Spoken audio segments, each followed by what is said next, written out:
आज जो कहानी मैं आपके सामने लेकर आई हूँ इसका नाम है मणि। पहाड़ों की तरह, पहाड़ों की चोटियों की खूबसूरत वादियों की तरह ये कहानी भी बहुत सुंदर है। एक प्रेम कहानी है।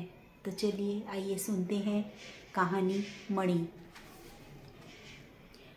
हिमालय की चोटियों पर बसा छोटा सा गांव चंपावाड़ी।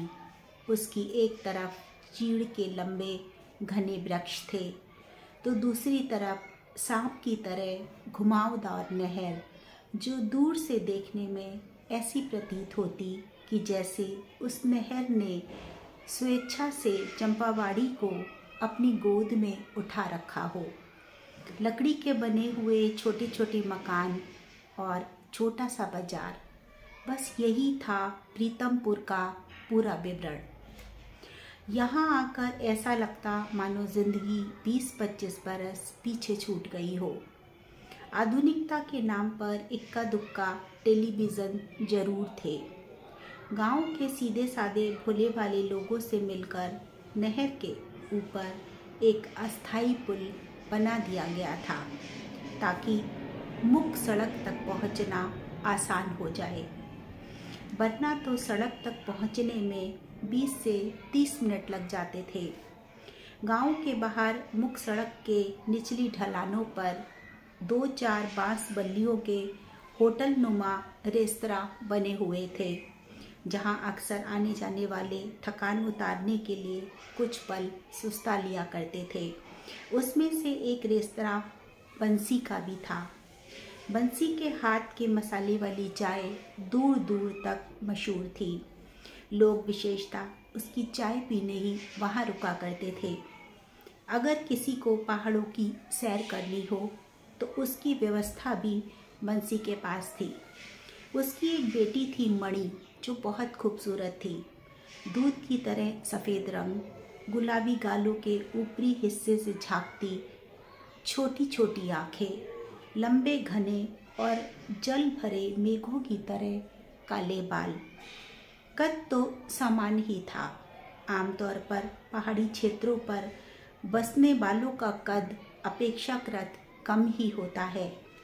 इन खूबियों के चलते जो एक बड़ी विशेषता थी वह यह कि उसमें स्वाभिमान कूट कूट कर भरा था। मेहनती तो वह थी ही, अल्लड़ और चंचल भी। कमी थी तो बस यह कि उसका दिल दर्पण की तरह स्वच्छ था। हालांकि गांव के सभी लोग छल कपट से दूर थे, फिर भी वह उन सब में सबसे अलग थी। पहाड़ और आसपास के गहन इलाकों से वह अच्छी तरह परिचित थी। वहाँ का चप्पा चप्पा उसे पहचानता था। उसकी पायल की झनकार को सुनकर रास्ते मुस्कुरा उठते। भंवरे और तितलियाँ उसके इर्द गिर्द मंडराने लगते। पेड़ पौधे और चोटियाँ मणि के गहरे मित्र थे। वह उससे ढेरों बातें करते। जब वह चलती तो सड़कें उससे कदम से कदम मिलाती। शाम हो चुकी थी। कूदती फांती इतराती मणि पिता के पास उसके रेस्तरां आ पहुंची। रेस्तरां के सामने ही एक बड़ी लारी सामान से भरी खड़ी थी। उसे समझते देर नहीं लगी कि पिताजी के पास कुछ राहगीर नए आए हैं जिन्हें अभी तक उसने नहीं देखा है। लारी भी जानी पहचानी नहीं है, नहीं तो ज़्यादातर गाड़ियों को वो पहचानती ही है। सो दुपट्टे को हाथ से मरोड़ती हुई दरवाजे की ओट में जाकर खड़ी हो गई और मन ही मन सोचने लगी, क्या पता इनमें से किसी को सैर पे जाना हो। हे पहाड़ा माई, अगर ये सैर पर गया तो उस पैसे से मैं चैत के मेले में कानों के कुछ लटकन खरीद लूँगी। बल्लों को देखो कितना इतराती है अपने बुंदे दिखाकर। मेरा भी जी करता है, कितना मन करता है। जब भी बापू से कहो तो उनका एक ही जवाब होता है, अब की बार दिला दूँगा। और अब तो ना दिलवाए, पता नहीं कब आएगा उनका अब की बार। वह सोच ही रही थी कि अंदर से किसी ने आवाज़ लगाई, ए लड़की, जरा अंदर आ, आवाज़ सुनकर वह चौंक गई और अंदर जाते ही बोली, मेरा नाम मणि है। उसे ए लड़की कहकर पुकारना बहुत बुरा लगा था। बंसी ने झेपते हुए बात को संभाला। बाबूजी, मेरी बेटी है मणि, बहुत शरारती है, जो मुंह में आया बोल देती है। पर इसमें कुछ बुरा तो नहीं बोला ना, कहकर उस गाड़ी का ड्राइवर राजवीर उसके रूप लावण्य को निहारने लगा। अपनी ओर घूमती हुई नज़रों से मणि ने खुद को असहज सा महसूस किया। फिर बंसी को संबोधित करते हुए बोली, बापू, रोटी लाई हूँ, खा लो, खा लेना, मैं जा रही हूँ। इतना कहकर वह बगैर जवाब की प्रतीक्षा किए आनन फानन में वहाँ से भाग गई। वहाँ से कुछ ही दूर एक पेड़ के नीचे रुककर फूली और सांसों को नियंत्रित किया। हे पहाड़ा माई, कैसे घूर घूर कर देख रहा था। हमारी तो जैसे जान ही निकल गई थी।